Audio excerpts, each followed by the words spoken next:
Hey everybody, it's good to be back. Just got home from tour. It was an incredible tour. It was the funnest tour I've ever been on with Dopapod. And I have some time to make some lessons, so here I am. I'm going to jump right into it. The other night, last night at tour, we actually did a Billy Strings cover of his song Dust in a Baggie. And it has this sort of like cool opening run in it that I want to show you. It's not a very long lick, and this lesson isn't intended to be a Billy Strings lesson because I don't know fucking shit about bluegrass. I'll be totally honest with you. And I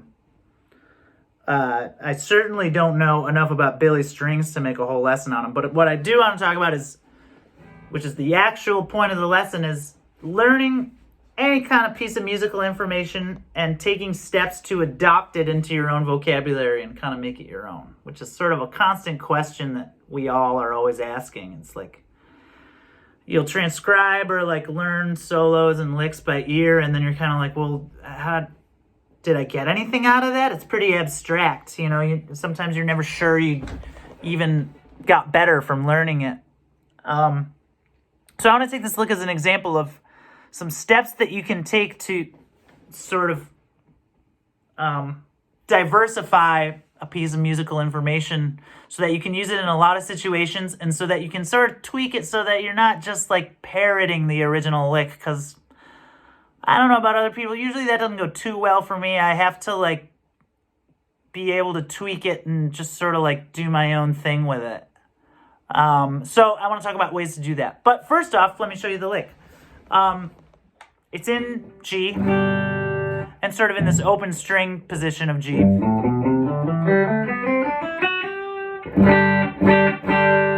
For now, at least. But the lick goes like this. 1, 2, 3, 4. Let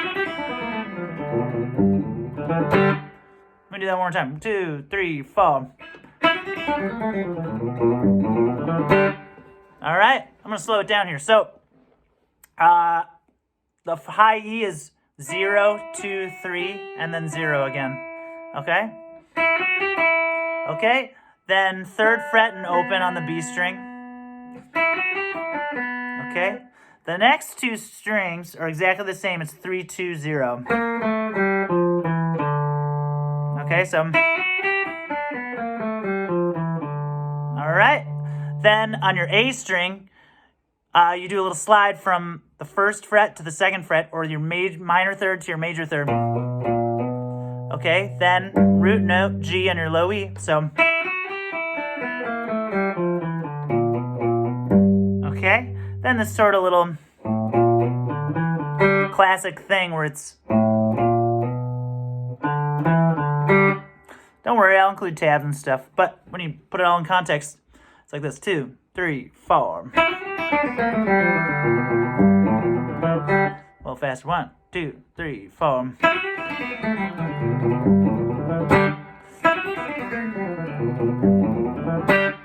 All right.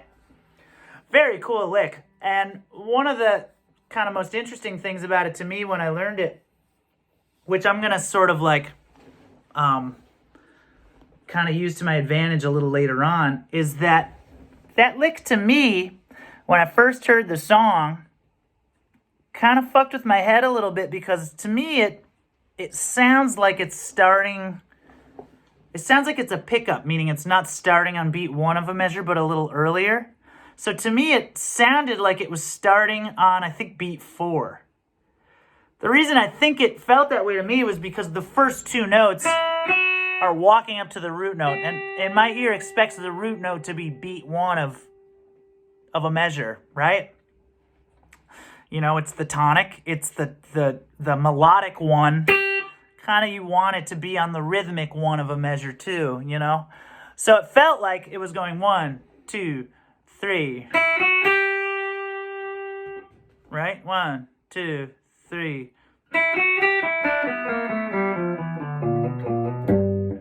Right? It's hard to explain, but it was disorienting to me. And then we figured out, me and Neil, our drummer, that it's on beat 1. No pickup at all. 1, 2, 3, 4.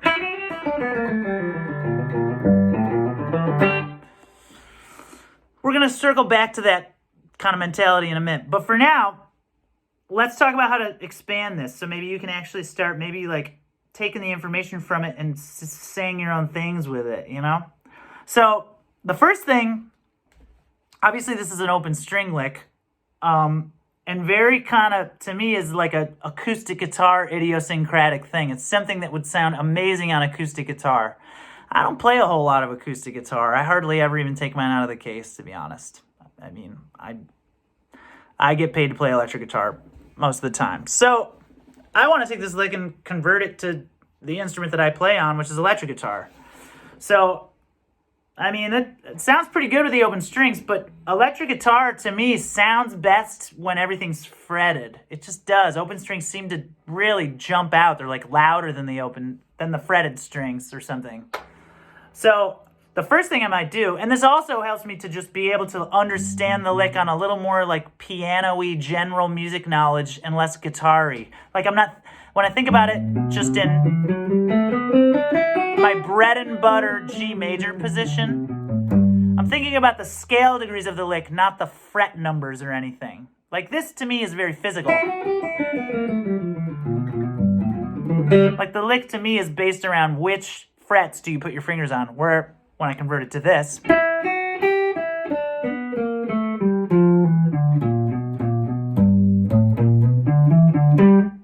okay? When I do it that way, I'm like, okay, so it starts on the 6th and walks up to the root. There's a major 7th.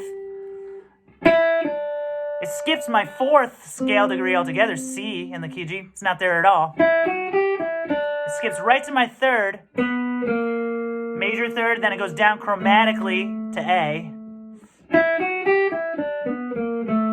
All right, then when I get down to the lower strings, instead of the F sharp that we had up here, there's an F natural. And then this 3rd thing. To me, it's a little more convenient to go, it sounds a little smoother. So, all right, so now we got a new position. And the cool thing about this position, other than it being sort of like, I'm a little more aware of the sort of like cold, hard scale degree information in it, because I'm a nerd, you know? I like this stuff. But that's one thing that I get out of learning that fingering is that I'm sort of maybe thinking about it a little more like somebody on another instrument might think about it. You know, it's just the sheer value of the notes. The other great thing about it is now it's movable. All that something needs to be on guitar to be movable is it needs to not have any open strings, right? Then you can play the same exact thing on any fucking fret in any key that you want. So we just did it in G. Okay, well, we can do it in A, too. We could do it in C. We could do it in a weird key. We could do it in, like, B flat. Ah. All right, so we're starting to make it way more versatile because now we can do it in whatever key we end up in. That's step one. I also might, even though this key is, I mean, I love this fingering because it's just sort of like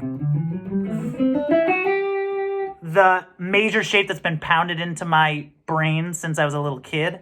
But the lick kind of wants to be this sort of like, kind of living in this relative minor zone.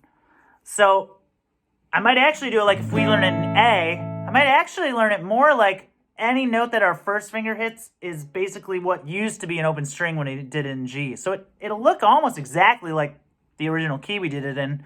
Just pretend any fret that your first finger takes care of is almost like the imaginary nut of the guitar. So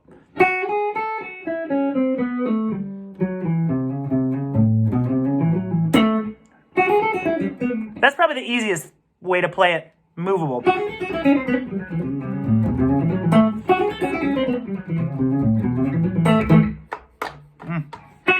Ooh.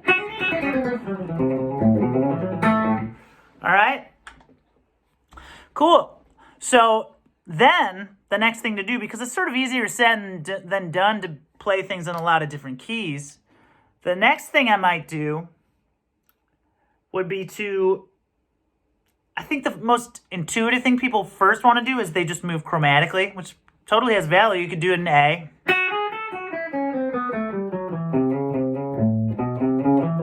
Then B flat. Then B. Then C. So on and so forth. That's totally fine, you can do that, but I like to go in a circle of fourths too because it forces me to kind of use my brain a little more. So we started in G, let's start in G again. So we could do the open one. Then do C. Then we could do F. Then B flat is next. Maybe I'll use that other position.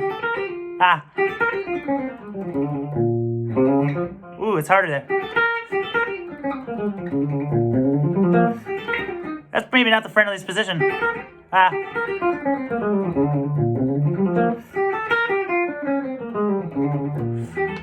Ah. Ah. Cool.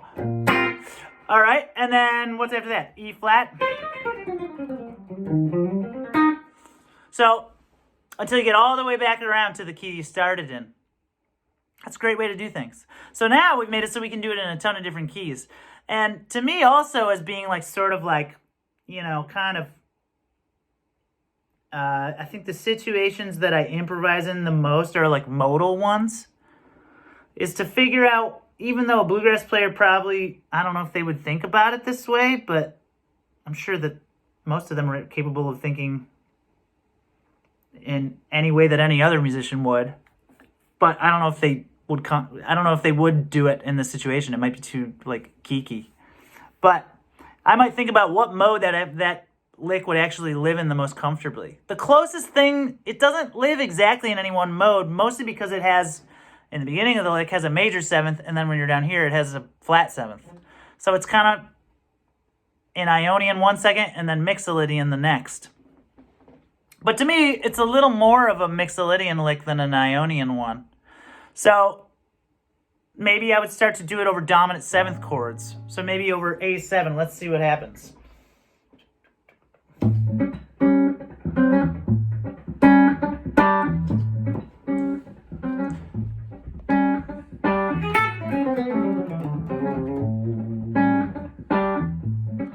Sounds good.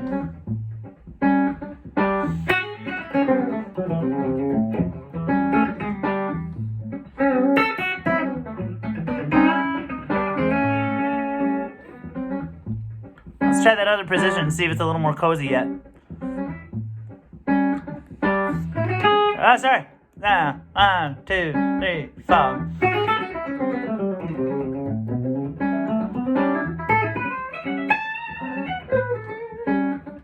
The other thing I'm already starting to do is elongate the lick. I don't have to stop where the original lick ended. I can have a new idea connected to it, right? Or the opposite direction, which is I don't have to use the entire lick at all. I could go...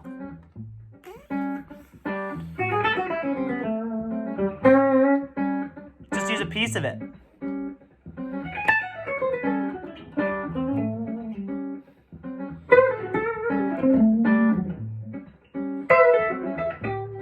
Right?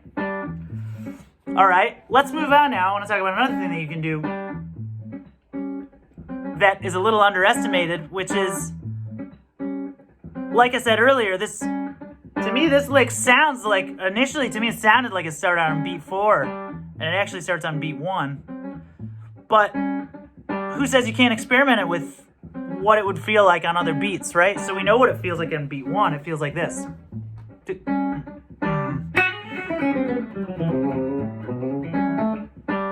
Okay, that's cool. 1, 2. What if it starts on beat 2? 1, 2, 3, 4. 1, 2, 3, 4. 1. Better. I think it's good to sing it first too. 2, 3, 4. 1. It's a little different. 1, 2, 3, 4. 1. Kind of wants there to be a little more to the story, though, you know? 1, 2, 3, 4, 1.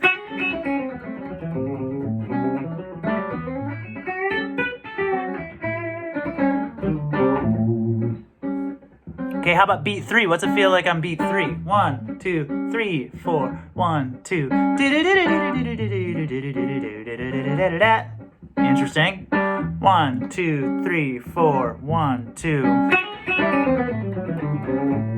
That's a little weirder to get to feel comfortable. 1, 2, 3, 4. 1, 2. I kind of feel like I want there to be another note in the lick or something to get it to land a little more confidently. 4, 1, 2. Let's try beat 4. 2, 3, 4. 1, 2, 3. 1, 2, 3.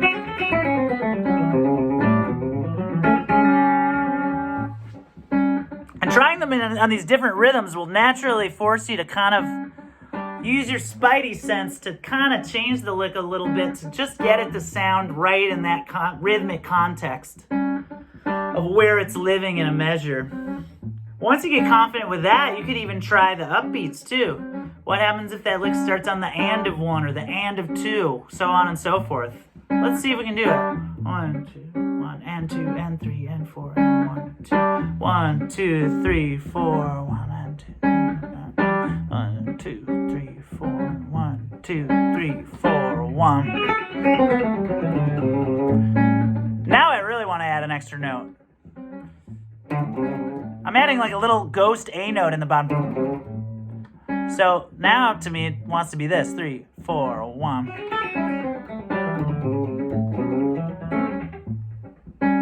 That's pretty cool. 2, 3, 4, 1. Just that one little note adds like a cool little funkiness to it. What about the and of 2? 1, 2, 3, 4, 1, 2.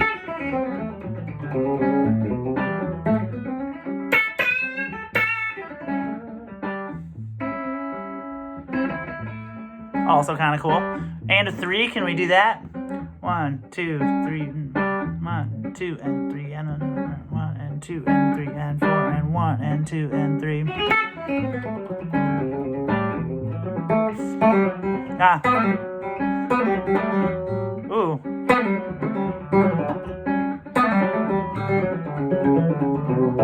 Sorry, now I'm getting carried away. My AED's going.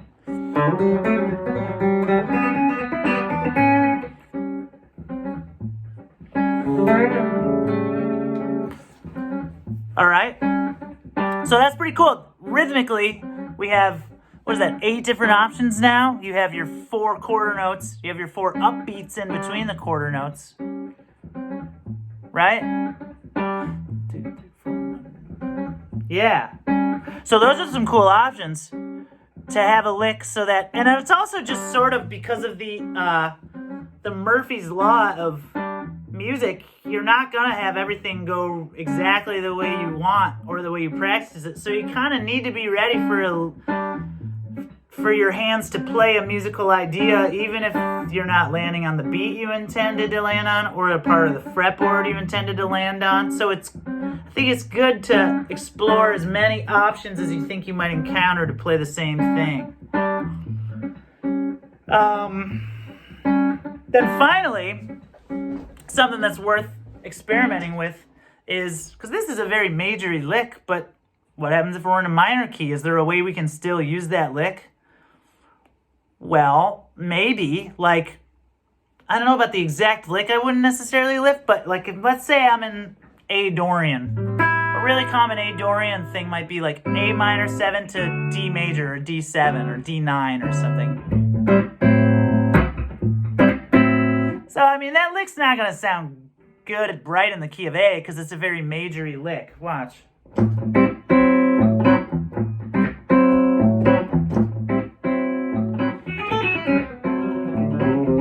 This just sounds non-contextual completely. But that 4 chord, that D9 chord, that's technically a major chord. That lick might work pretty well over it. Let me make another loop. That one's not right. Okay, so maybe I'll try in the key of D and see if it sounds pretty good.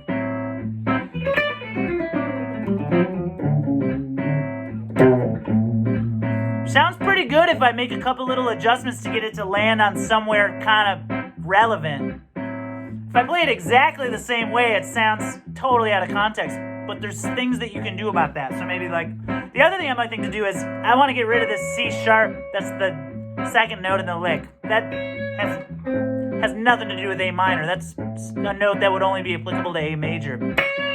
I don't like that note in this scenario. So maybe let's replace it with C natural.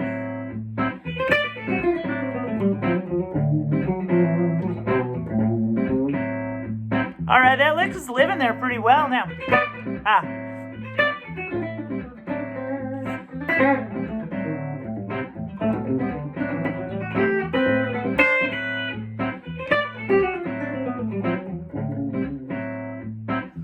Not bad.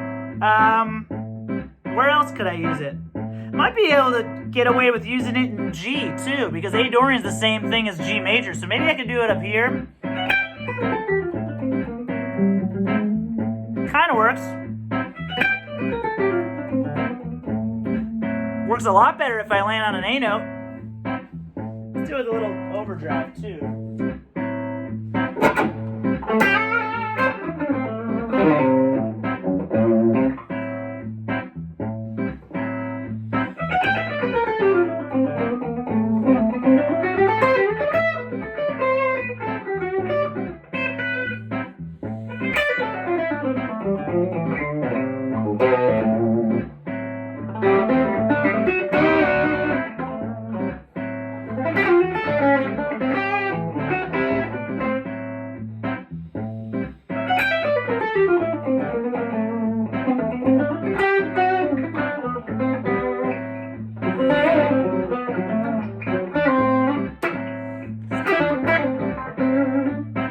Where else could I try it? Maybe I'll try it in C. That might be a little weird because there's a B flat there, and B flat over that A might not work, but you might be able to sell it. Not bad. Not my favorite though.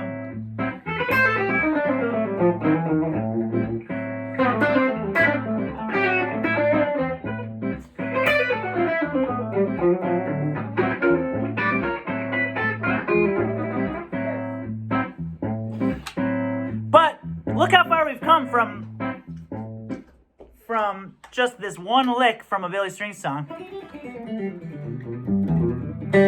to being in, actually, I mean, we're in A Dorian, but in disguise, A Dorian is the same thing as G major. But we just figured out how to use it in a lot of different situations and in a lot of different ways, so that maybe that lick might actually come out of us and we don't even realize it's coming out of us, which I think is a place you want to get to. I think you want to not even realize you're consciously playing information that you learn from somewhere else. It's just a part of you by that point. So to me, those are some strategies to maybe help that happen a little faster. But anyways, that's all I got for you tonight. Have fun with it.